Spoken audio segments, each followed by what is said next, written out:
Yo, what's up, you guys? This is Imani Latif. I'm the creator of Peep Game Comics. You're watching Black Comics Universe, presented here exclusively on The Experience. Please help us out by hitting share and giving us a like and a follow. Then make sure to tune in for our original programming 7 days a week. The Black Comics Universe streams every Tuesday at 6 p.m. Eastern on all DSPs, Facebook, YouTube, Twitch, and Twitter. And today, I am joined by myself. I am just on here chatting with you guys. Came across a lot of good topics. I just wanted to come on here and share. I possibly might bring in my producer if he's up to it. And if you have any questions of me, this is a Ask Me Anything segment. Feel free. Just trying to this is sort of a recalibration or reset on our show. We're going to continue with, the great interviews that I have lined up. But today I just wanted to chill for a little bit and just talk with you guys. See if you all have any questions about comics, about Black comics in particular. If you want to talk about recent Marvel movies and stuff like that, that's cool too. I just saw Space Jam, which I didn't expect to be as emotional as it was, but that was a pretty good, decent movie. I wish it wasn't as long. I could have done without it being so long. That was just, I couldn't take it. I'm too old for that. But aside from that, let's see. So I came across some very interesting articles. And this is an article, this is the type of discussion that comes up about every 6 months or every quarter, I would say. Every quarter of the year, someone posts an article. Usually it's Comics Beat or somebody blogs there's a Twitter rant, right? About how much people who work in the industry, specifically artists, comic book artists, get paid, right? And I want to talk about that a little bit because what I noticed about that conversation is that I don't know why it irked me so much. It's like, and I understand the issue. Me being an artist, I want to be compensated for my work. When I do business with other artists, I want to make sure that they're compensated too for the work that they do. But there was something about this particular conversation that seemed not so much off, but it's been so redundant lately, and and it seems like there's no real resolution. And there was another. It was two, actually two. There was two articles. The first article was talking about the fact that it was talking about how artists that are working for the big two, started to share some of the wages that they get and how little they get paid, right? And then on top of that, there was another article where someone was sharing, right? There's another article where they were saying that there were artists that basically sharing the fact that the only way they were able to succeed in comics was because their spouse basically carried the burden of the family's household, right? The family, finances, which I thought was a very interesting conversation. Or they talk about the fact that most artists don't make a living in comics alone. They either have another job, they always have other means of income, right? I know that several comic book illustrators, they don't just work in comics, they work in character design for games and television shows and things of that nature. But it was something about the conversation that seemed, I don't know if it was off or it was just,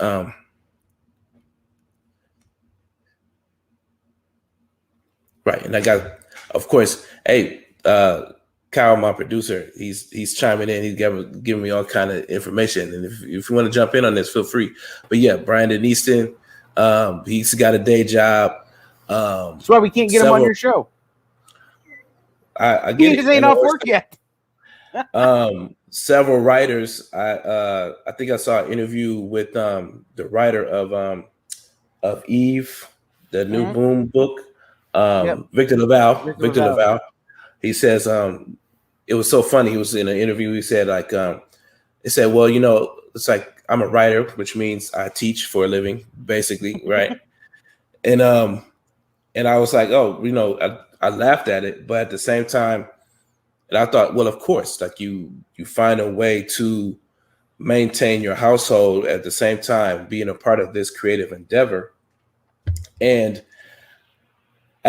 so I think what bothered me the most about those articles was that it made it seem as if it was somehow wrong or you should feel ashamed if, you're not making a living in comics, that you have another source of income outside of comics, that somehow you're failing at comics or you're failing at, I don't know, raising your family. I wasn't sure as often as this conversation and these articles come out. Like, I promise you, every 3 to 4 months, there's another article and there's another conversation about it. And I would hope that, especially the big two, will find a way to resolve those things. But at the same time, I don't know. It just seems like, I know some guys who are working at big companies, right? Who keep their day job because that money is their family's vacation fund. Right. It's, I'm an adjunct professor at some college teaching English. Well, that money just pays for your family to go on vacation. Right. Or, I know people who do that. And then I know people who are working at Marvel and DC who have day jobs because they don't make enough working at Marvel and DC to not have a day job.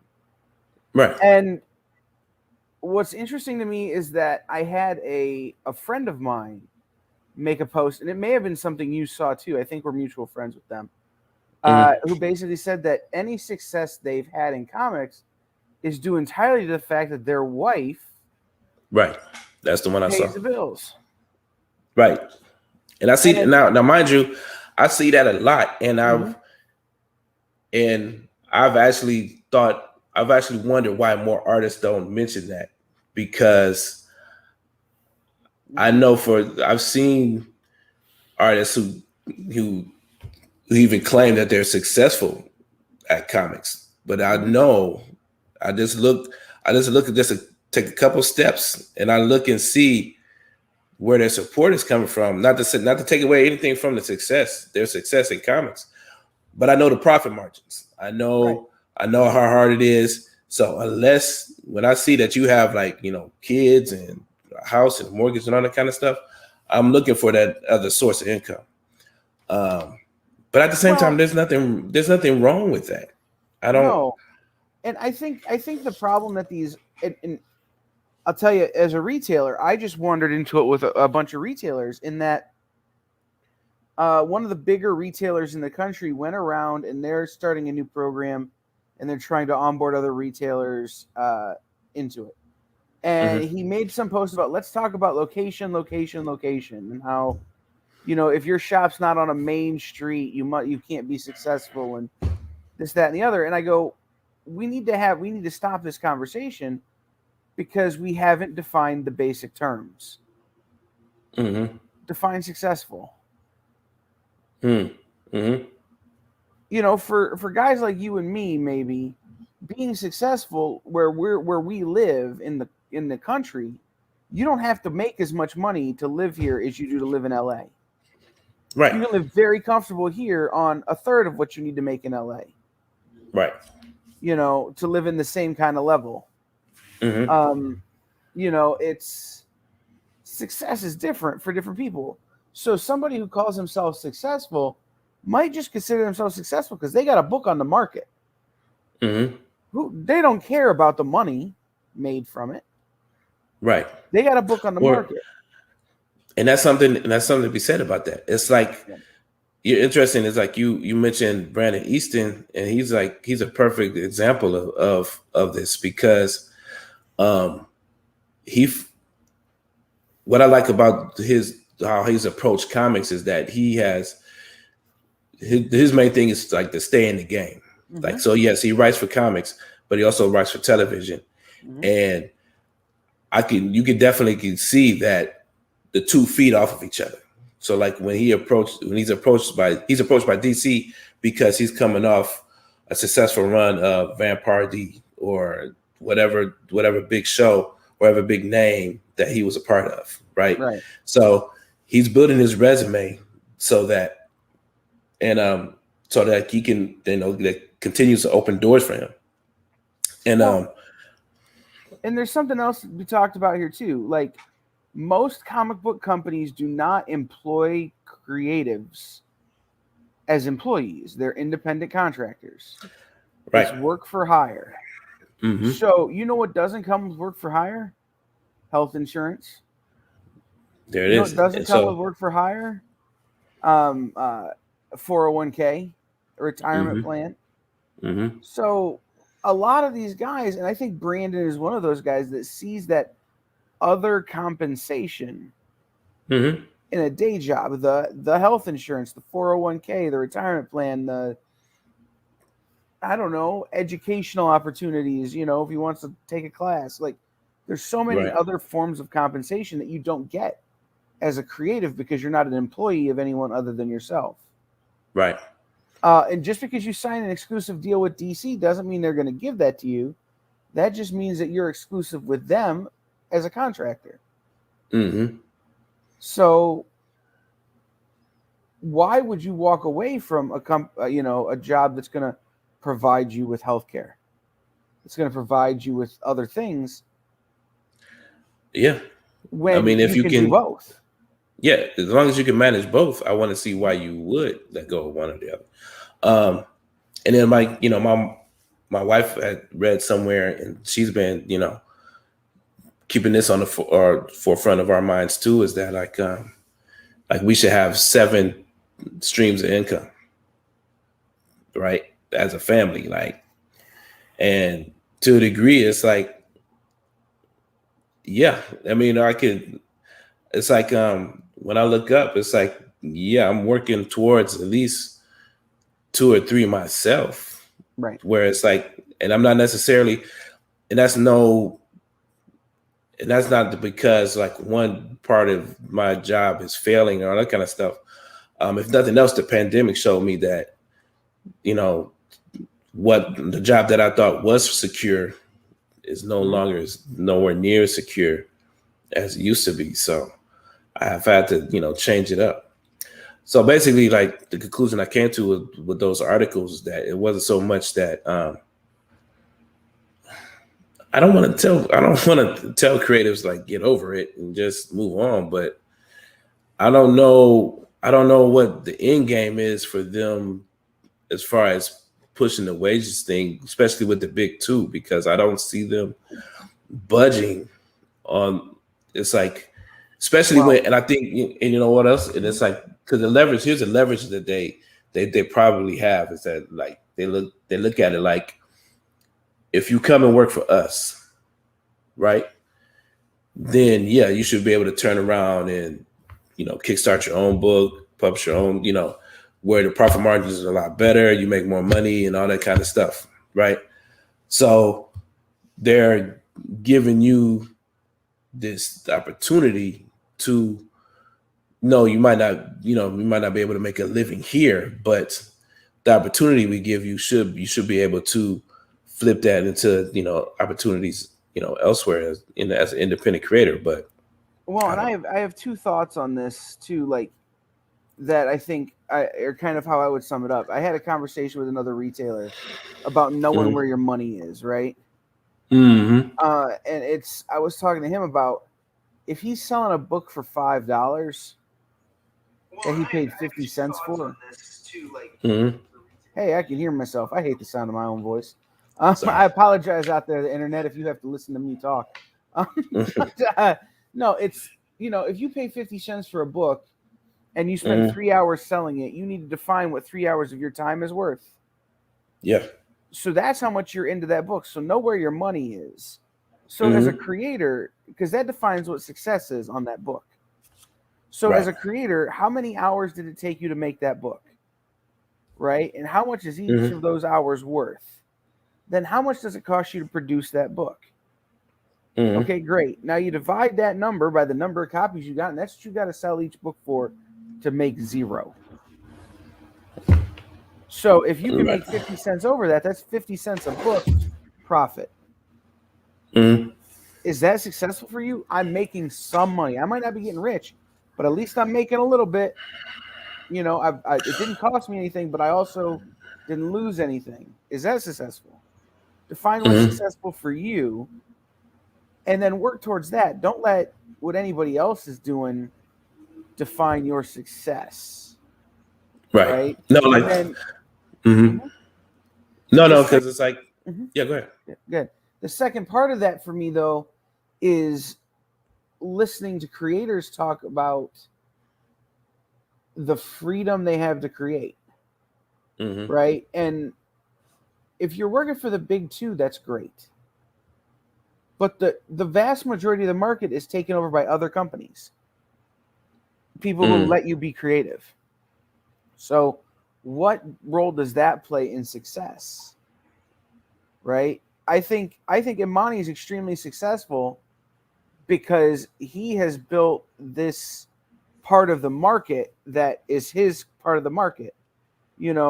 The Junebugs world and the stuff he does here with teaching kids, like that's hugely successful because there was none of that before. And that's a good point. So like, for instance, yeah, I still consider myself to be a part of the comic book industry. You know what I mean? I'm not necessarily selling like tons of comic books per se, but teaching comics and being a part of my local community in that way, I can't imagine. I actually wonder why more artists don't do it. And I was like, I'm not necessarily the biggest, comic book professional, even locally, right? It's like, I know there's some names here in town that could teach my classes like 10 times better. But I don't know if they could, because the thing is that class was an idea you had, that you put together, that you built. They're going to come and teach that class. It's going to be a different class. And I know because I've done presentations with those people. And I know they couldn't do what you do in teaching those kids narrative storytelling. Like, it's again, I think the big problem, and this happens with retailers every 6 months, happens with creatives every 4 or 5 months. It happens with every part of this industry. People try to define success, but success is not the same for any two people. Yeah. Yep. And to say somebody's not successful because they have to keep a day job, or somebody's not successful because their their partner pays the bills, or to say somebody's not successful because they're not doing it the way you did it, just means they're not successful in your life, but they're not living your life. Right. And I think, and we can end on this point. I think what I think is interesting is that Hi, Hills. Joe and Kelly are here. Miss you guys. Haven't seen you in forever.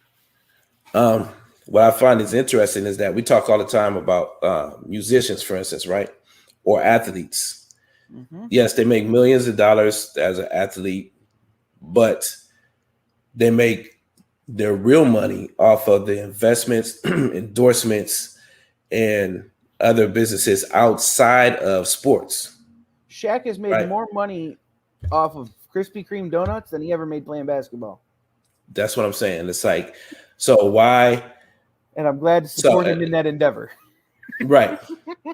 So it's like, but you only get to that point unless you enter into, he wouldn't be there unless he went into the NBA with a 10 to 15, 20-year plan, right? Yep.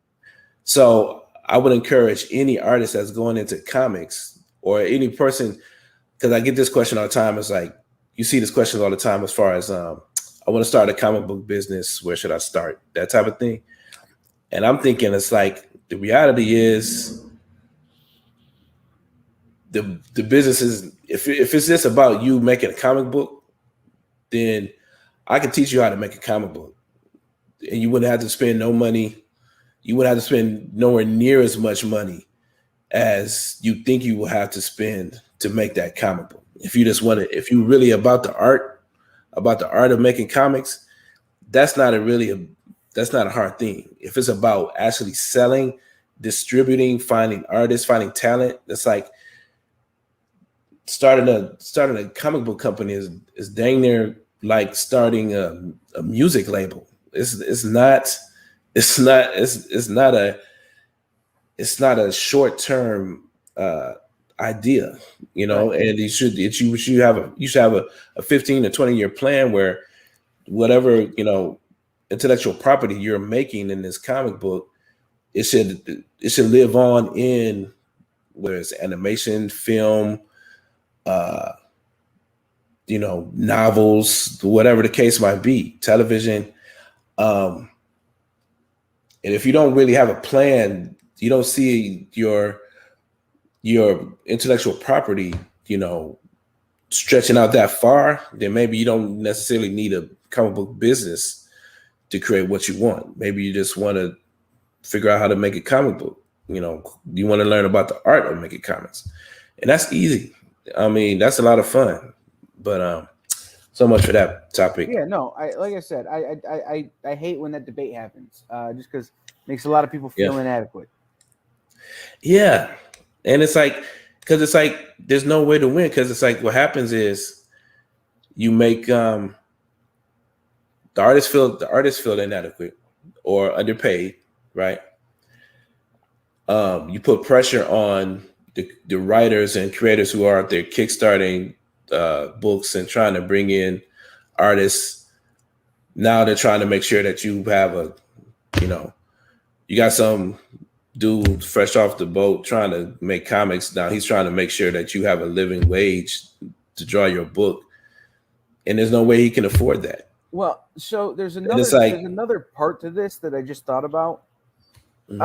Listen to Neil Adams talk. I had a conversation with Neil Adams a few months back, and he talked about when they first kind of started having these conversations amongst themselves. And it was, another creator was trying to brag to Neil about how much he made per page. Like talking about how he made so much. He was making less than Neil.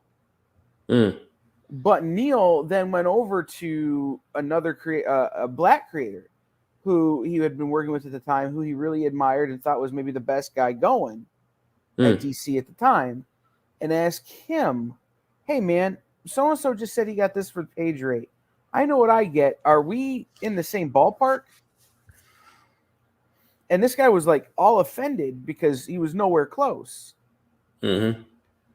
And so the conversation about pay equity in comics is maybe a bigger conversation than the pay rate. I guess, yes. Okay. You know, a guy like Neil Adams can demand a much higher pay rate because he's got a much bigger resume.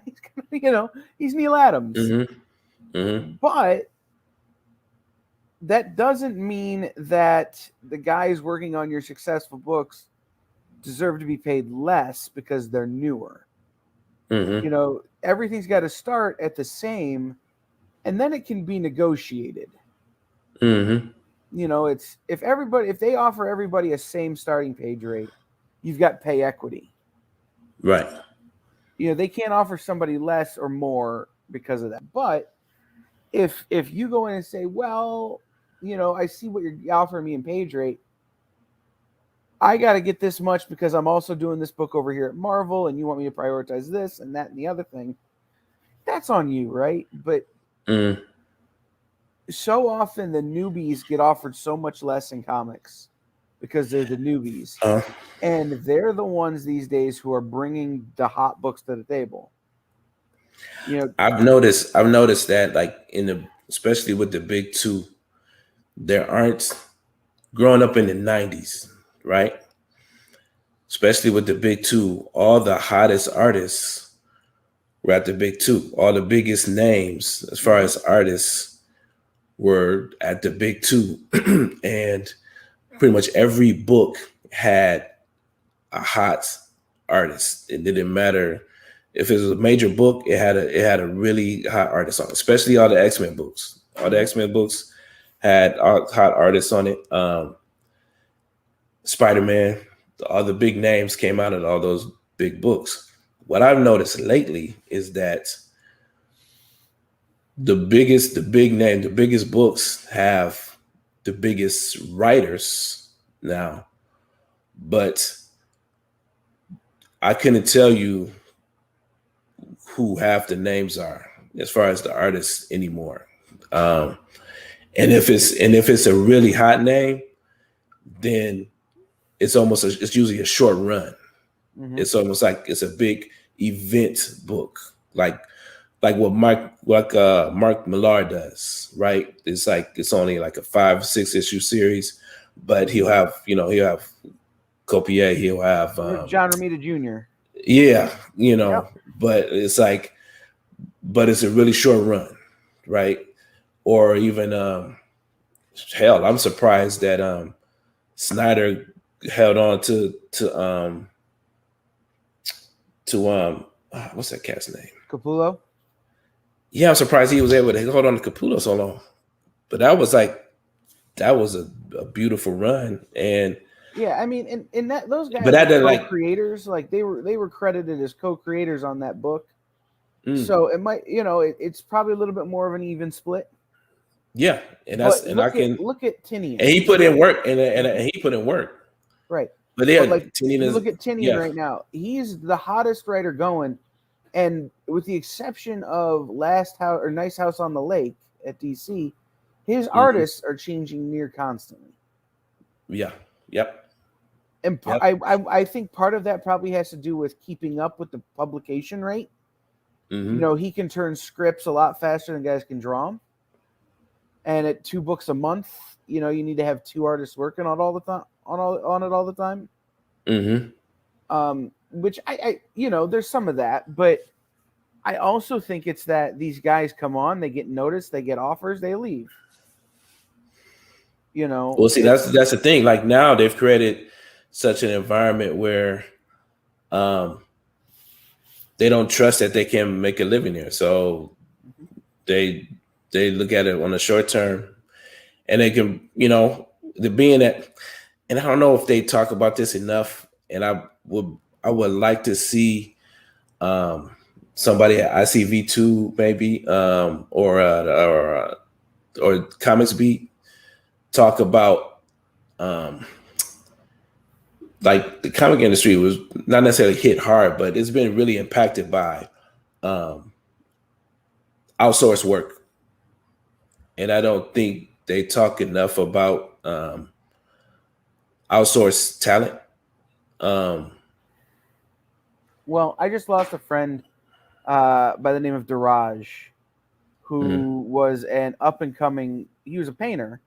But he was an up and coming cover artist. He had done some stuff at Coffin. He had done some stuff at I'm gonna blank on it, but he was about to do some work for Dynamite.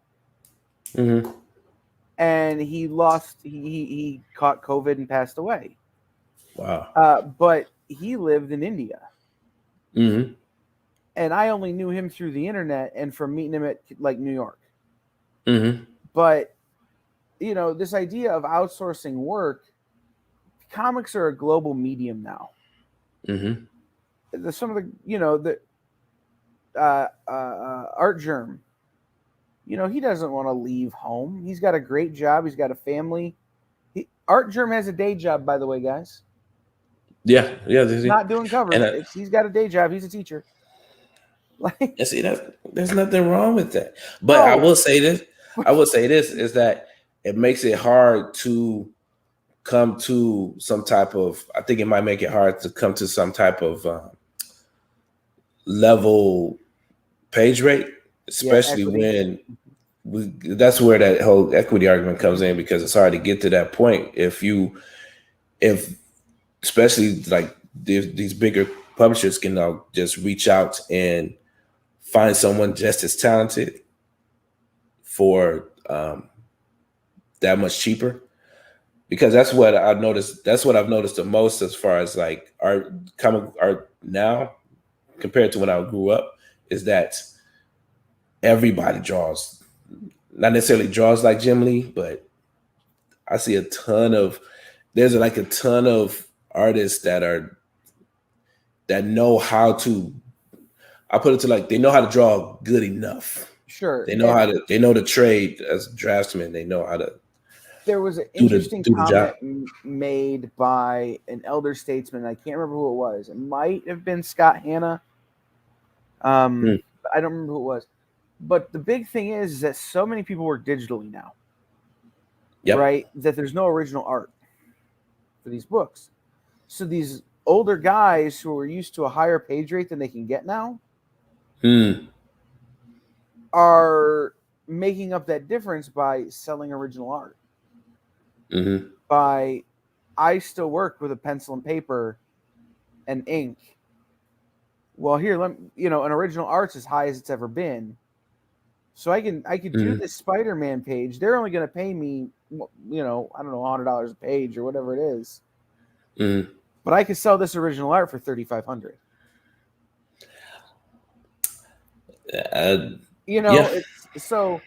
The thing about it is that the industry, you talked about having 7 sources of income. The way I have always looked at it is always have a pivot. If one stream dries up, you've got another one that you can just boom, start it. Yep. For me, I was a retailer. Well, that dried up. Now I'm doing this. This dries up. I go to another thing. Boom. You just keep pivoting, and that's what the industry has to do. This brings me another conversation, because I was thinking about how comic book retail has evolved, and to say that since I started reading comics in the 90s, right? Right. And you were here, right? You're originally from here? Yeah. So you had 3 shops to choose from, 4 shops to choose from? I can't. At least 2 in the 90s. Jim would have been around. Marvel or Monarch would have been, or Ed and Steve would have been around. And who was on? You know the shop. The name on the shop I went to was on Jackman. No, on Alexis. Road. No, not anymore. I know where the shop was. I don't remember the name of it because I remember we're going there when I was little.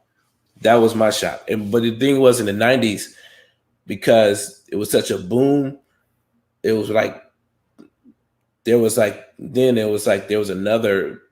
tons of comic book shops, and there were like holes in the wall. So like I found there was a comic book shop in Miracle Mile, but the guy, you could tell that like the guy was like living in there or something like that. It was horrible.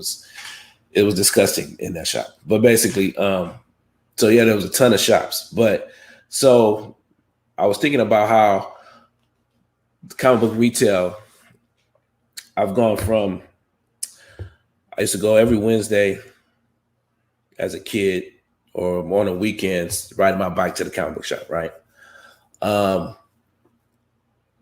When I got into when I could drive, I used to go to JC's every now and then, right?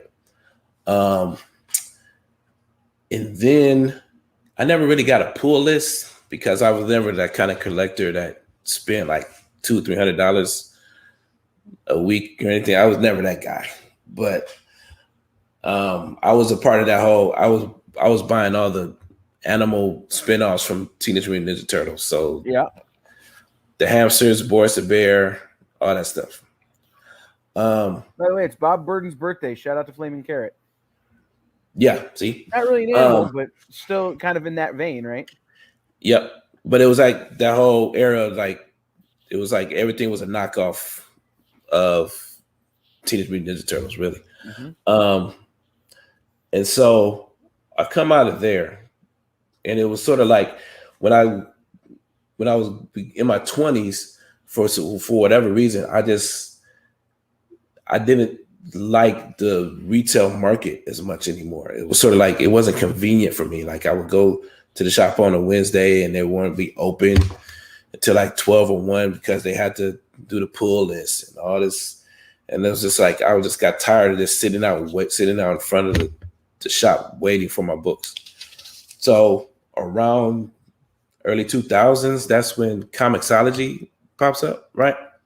Yeah, it was the mid 2000s. I mean, something like that. Well, before that, it was sort of like I couldn't necessarily afford the extra income to go to the comic book shop all the time. Yeah, there were precursors to Comixology, but digital books, 2003, 2004, something like that. We could probably say 2007 to be on the safe side, but well, I think 2007, 2008 was Comixology. Yeah, because I was new in college when Comixology hit. All right, see, but even before that, I found out that my library would carry comics and trades. So I would just literally go down to the library. I would just wait till it come out on trade and like the library get it, or the library actually would carry like, individual issues of the bigger name titles. I read it at the library, right?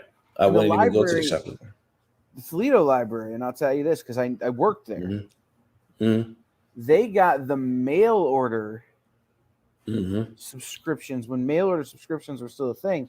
So oftentimes they had covers and stuff to comics that were not available in the direct market because they were getting the mail order covers.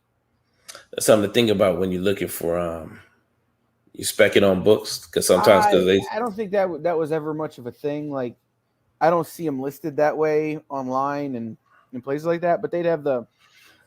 I came across a book. It would say, like subscription edition or whatever. It doesn't come up, but I was looking for a book, and one of the first books that came up was actually a library copy, which I thought was interesting.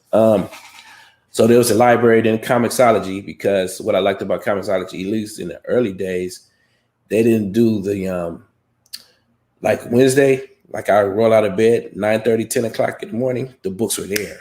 They didn't do the embargo. It wasn't until later they started really embargoing the books, and they want to like release them till like 11 o'clock in the afternoon. It was something silly. But what I found recently is like now, what's interesting now is like I'm on Kickstarter. I'm backing books and getting books in the mail. I'm Gumroad. I'm picking up people's digital books on top of Comixology. It's all these different, ways of picking up books Is that me or you? I don't know. There's all these different ways of picking up books, and now, um,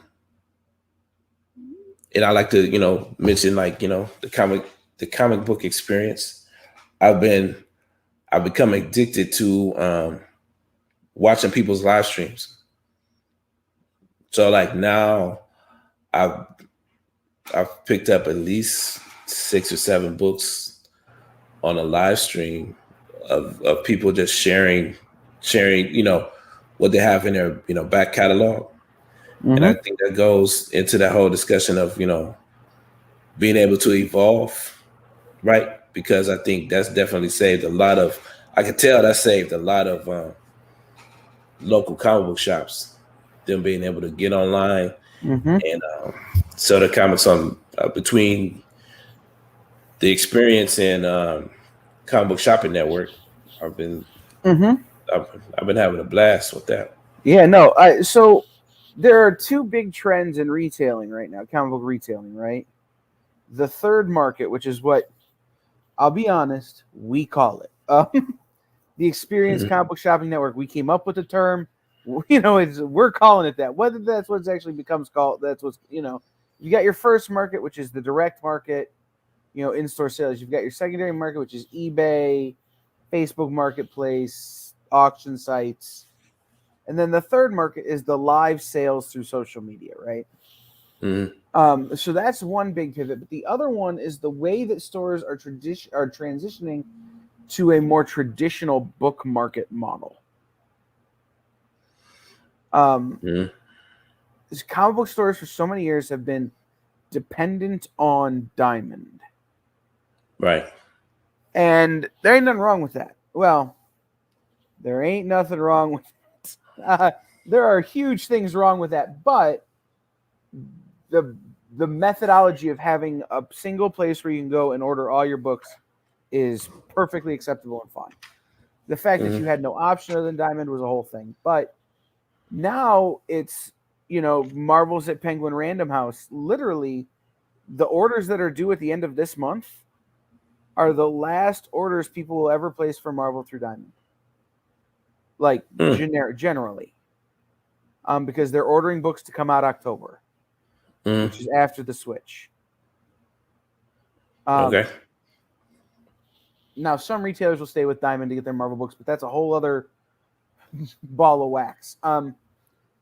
So you have DC with Lunar Distribution, Mm-hmm. which is their own distributor, and then other publishers are self-distributing, going through other small distributors that exist, distributing other ways. Mm-hmm. And then you've got some staying with Diamond. So there's no way to just deal or to there's no one system anymore. You've got to Right. work all the systems. Well, someone got smart and realized that in the book market, you have one system and you put in who you have accounts with, Mm-hmm. and it does all the aggregation for you. You place your orders and it sends the data. Right. Well, that finally exists for the comic shops. Mm. Is So this Comics Hub or is it something else? Comic Hub. Okay. See, I was wondering if I was keeping an eye on that because I was thinking like they might be the ones that be able to take advantage of all these, publishers moving to different distribution platforms. Well, So I like to hear that. right. So it's now your ordering might be slightly more complicated, but not tremendously. Hmm. And you can choose what's best from all of your options. If there's two companies with the same trade, you can Mm-hmm. say, it'll say, oh, well, if you get it from Penguin Random House, your discount's only 50%, but you get free shipping. If you get it from Diamond, your discount's 65%, but you pay 12% for shipping. If you pay, and you can Mm-hmm. decide what the best course of action is for you. Mm-hmm. Whereas that was never an option before. So which is how the book market, the independent book market, has always dealt. Right. But this, and you'll appreciate this, because you and I kind of have a similar vibe on this. There's a store I go to once a month called Green Brain Comics in Dearborn, Michigan. It's on my bucket list. Yes. Dude, come up with me we'll talk. But I love going in there because they always have the hardcovers. I never see at stores here. So you had John Jennings on. Was it John Jennings to talk about Across the Tracks? No, Stacey Robinson. Stacey Robinson. And to talk. Alvern Ball. Yep. Yeah, you had those guys on to talk about Across the Tracks. I wasn't able to find that here in town. Right. They had a stack of them at Green Brain. Yep. A book called Chasing the Bird by a guy named Dave Chisholm, who's a jazz musician and comic book creator, about Charlie Parker's time in California. Couldn't find it here. They had them there. They are operating that store more like a bookstore and less like a comic book store. I think Vault of Midnight is like that too, isn't it? Aren't they? Vault's a little more still traditional comic book store. This store is closer to Barnes and Noble. Oh, okay. And it's a real thin line between the two. Don't get me wrong. Yeah.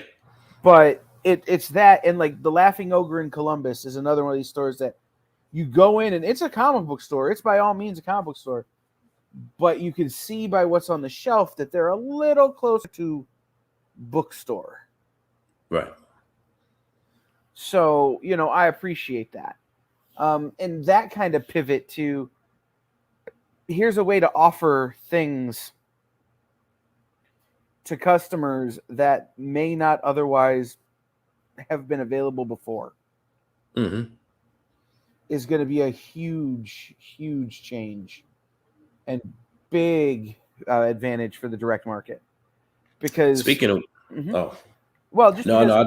the direct market has been in a lot of turmoil for a lot of years, and now that there isn't one distributor, stores are going to have to adapt or die, and Comic Hub is giving them a chance to adapt. And the idea of operating, stealing from the direct market or the independent book market is going to give them a roadmap for it. I can't seem to. Well, nobody locally is in Comics Hub yet, so. And that's a bigger conversation as to why that's true. We had one store that they finally got a digital cash register. Like after 35 years, they finally just this year got a digital cash register. The closest Green Brain is the closest Comics Hub shop, I think. Right. But when I went to, what was that other shop that you told me about? I went to Ben's. Big Bob, Ben's. Big Ben's. I think they're a Comics Hub shop too. But and it's growing. Comics Hub has been real small. Right. They're growing. There are shops in Columbus that are Comics Hub stores. There's shops in Detroit. Shop in Adrian's a Comics Hub store. There, just because there are none here, doesn't mean it's not growing. Toledo is, for lack of a better, for lack of nuance, I guess, a small comic market. I don't know. I can't tell. It don't seem like the shops it's a small comic market in that the same guys have been shopping at these stores for 30 years. And they're not growing necessarily. True. So, but they stay. Speaking of and it's funny because I just want to shout out. I think it's was it Steve and there's a couple. I think the name is Coy's, but of the comic shop. Oh, Brandy and Steve. Brandy and Coy's Steve. Comics. Brandy and Steve, and what was the second one? The guy I got white from. Jesse. Oh, Jesse James. Jesse James. So I got white. That's make you big. There you go. There you go. That's his exclusive cover. Isn't that pretty? Yeah, man. So I got white from Jesse James, and then I was able to pick up Bitter Wheat Root, Mm-hmm. the Juneteenth variant. Got that from Koi's. I got a couple other ones from Koi's that are coming in the mail. And then I'm specking on. I got this from my local LCS. Doom War, and I'm looking for more Doom War. I'm looking Dude, I for sold Doom War. so much of that. I sold so much of that when I let go of a bunch of my inventory. I think I've been speculating. I've been like sort of like picking around the edges um of the Black Panther storyline. As far as the MCU, the movies, and I think the Doom War is might be a possible Sure. place they might pull some stuff out of. I don't expect anything. I don't expect Marvel to do anything traditional when it comes to from what I could tell, with this big reveal as far as Kang and all this kind of stuff. Wasn't Kang. Oh, is one of the Kangs. It was Immortus. Different dude. Yes, it was one, but it's all going to be a variant of him because he's Still going a to be the different same. dude. Alligator Loki is not regular Loki. They're different dudes. Well, it's going to be the same actor, both so Lokis. they're going to be. It's going to be the same actor at least. Yeah, they kind of messed that up by saying that dude was playing Kang, and not saying that dude was playing Nathan Richards. I don't know who this is. Like, this is going in so many different. We have to do another show just for this.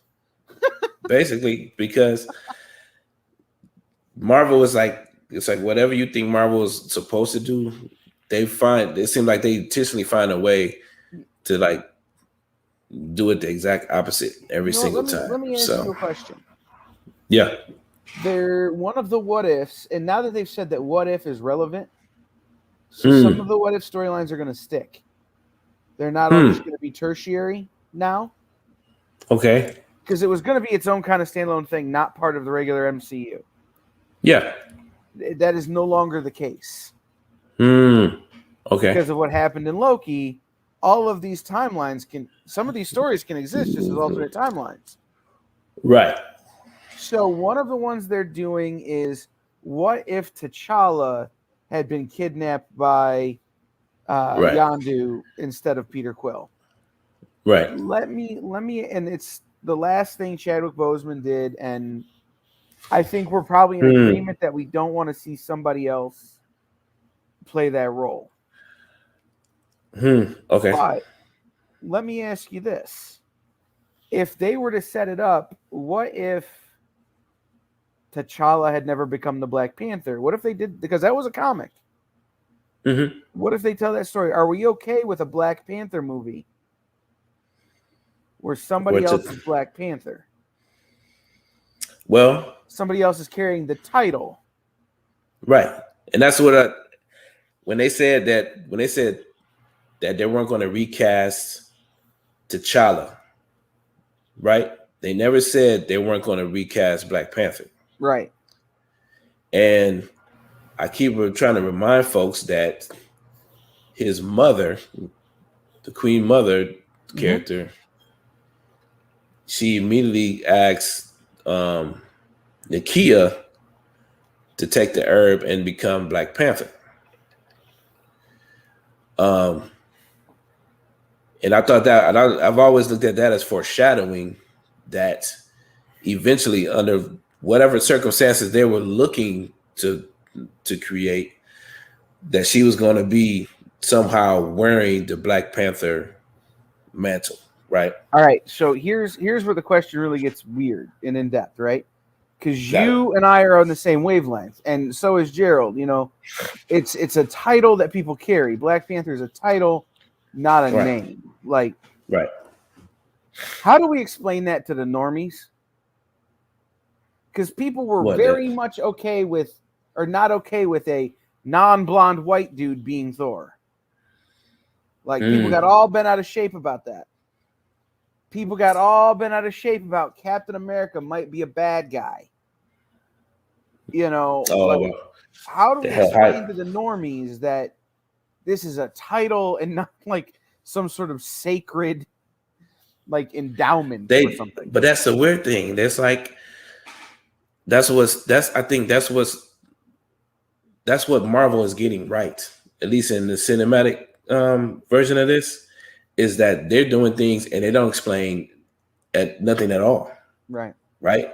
It's like I get to the end of Loki, and I was just like, wow, that's pretty impressive. And I'm looking over my wife, and she's just like, who is this? And what does this have to do with da da da da da? It's like Right. I think she Loki's like the best hated thing the they've end of ever it, and made. it's like, and she didn't quite understand who the guy was or what it meant or anything. And it's just like, where can I go to find out more about this guy? And I was just like, well, Fantastic Four 13.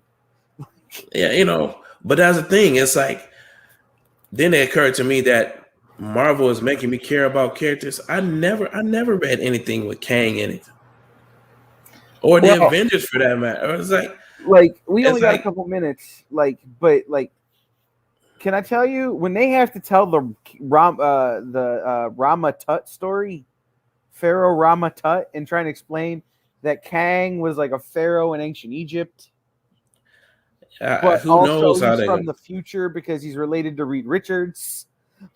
right. People are gonna be like, "Stop," and we'll be like, "No, Jack Kirby made it up. We're going with it." And that's if they introduce. I really want to know what they're going to do with this fourth thing, this Fantastic Four thing, because I don't think it's going to be what people think. But I don't know. Nope. I think they're going to find a way to, especially with now. See, that's the thing. People don't realize they put all these things in a sequence for a reason. So it's like they've created this multiverse scenario so that by the time you get to the Fantastic Four, there's no telling what that's going to look like. It's not going to look like a traditional. It's not going to look like the traditional Reed Richards Fantastic Four because they've already introduced this idea that all this stuff can be interchangeable. Well, and this is the wild part, and this guys keep reminding me of this. We don't know when Loki takes place. What happens before in the current story arc? It happens before he dies. Does it though? Because he's pulled out of the timeline. So does he actually die now that he's pulled out of the timeline? He shared. Remember, but here's what I'm saying though. If you go back and you look at every movie they've made, right? Mm-hmm. None of that is particularly set in stone anymore. So people dying in Endgame, not set in stone anymore. Some of this kind of stuff. So it's just, it gives you a whole new way to look at the whole Marvel universe. But I wanted to ask that, of you, especially about, somebody else carrying that title of Black Panther, because I've had to start recognizing rectifying in my own brain that we have to remember who the characters are and not necessarily, or what the titles are and not necessarily tie them specifically to an actor or character. Yeah, especially with the multiverse, I would look for any number of different things to get switched up and rearranged and turned upside down. And I also like to remind people that too that in Black Panther, he was also known as, he wasn't just king of Wakanda, he was also king of the dead. Mm-hmm. There was a King of the Dead storyline when Shuri became the Black Panther. He was actually in another realm altogether. And sometimes I wonder if they do bring him back, if they did recast him, that might be a way, he might have gone into a different realm, comes back, and he's a whole nother dude, or the whole multiverse thing. Yep. I don't know. All right, man. We're out of time. Yep. So everybody go follow Imani on the things. Tell them where to go. Go to @Peep Game Comics or PG Comics on all social media and continue asking questions. Thanks, you guys.